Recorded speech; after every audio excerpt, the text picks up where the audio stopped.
ശിവരാത്രിയുടെ തലേദിവസം പ്രദോഷമായതുകൊണ്ട് തന്നെ ഒരിക്കലോടെ വ്രതം ആരംഭിക്കുന്നു.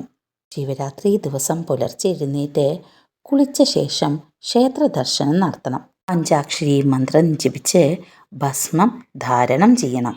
പൂർണ്ണ ഉപവാസമാണ് പറയണത്. ആരോഗ്യസ്ഥിതി അനുസരിച്ചേ പാടുള്ളൂ. ശിവഭഗവാന് ധാര നടത്തുന്നത് വളരെ നല്ലതാണ്.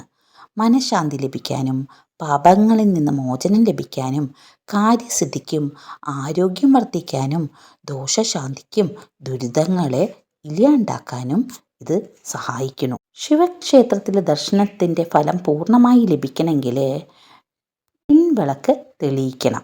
പാർവതി ദേവിക്കാണ് പിൻവിളക്ക് സമർപ്പിക്കുന്നത്. ദാമ്പത്യ സുഖം ലഭിക്കാനും ദമ്പതിമാർ തമ്മിൽ ഐക്യം ഉണ്ടാവാനും പ്രണയവിവാഹം സഫലമാവാനും പിൻവിളക്ക് തെളിയിക്കുന്നതിലൂടെ ദശാപഹാര കാലദോഷങ്ങൾ ഇല്ലാണ്ടാവണു.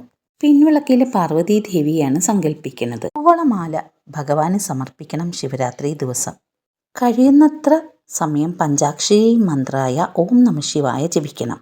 പകലും രാത്രിയും ഉറങ്ങാൻ പാടില്ല.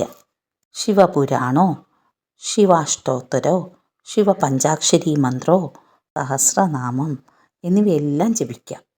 പിറ്റേ ദിവസം കുളിച്ച് ക്ഷേത്ര ദർശനം നടത്തി തീർത്ഥം സേവിക്കണം. പിറ്റേ ദിവസം സന്ധ്യാദീപം തെളിയിച്ച ശേഷം മാത്രമേ നമ്മൾ രാത്രി ഉറങ്ങാൻ പാടുള്ളൂ.